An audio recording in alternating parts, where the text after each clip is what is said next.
ეროვნული სასწავლო ოლიმპიადის მეორე და მესამე ტურებს გამოცდების ეროვნული ცენტრი ჩაატარებს.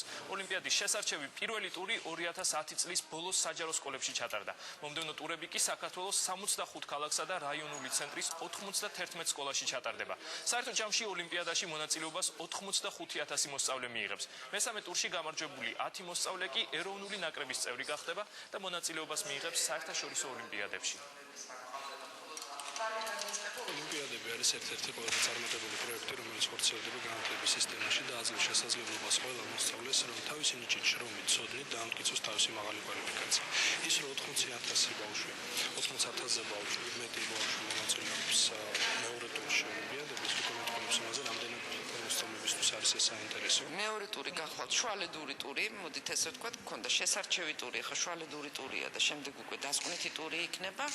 ძირითადი მიზანი ბუნებრივია გახლავთ ის, რომ საუკეთესო ასეული გამოვავლინოთ თითოეულ საგანში, რომლებიც უკვე დასკვნით ტურში მიიღებენ მონაწილეობას და შემდეგ უკვე მათგან შეირჩევიან კანდიდატები ეროვნული ნაკრების.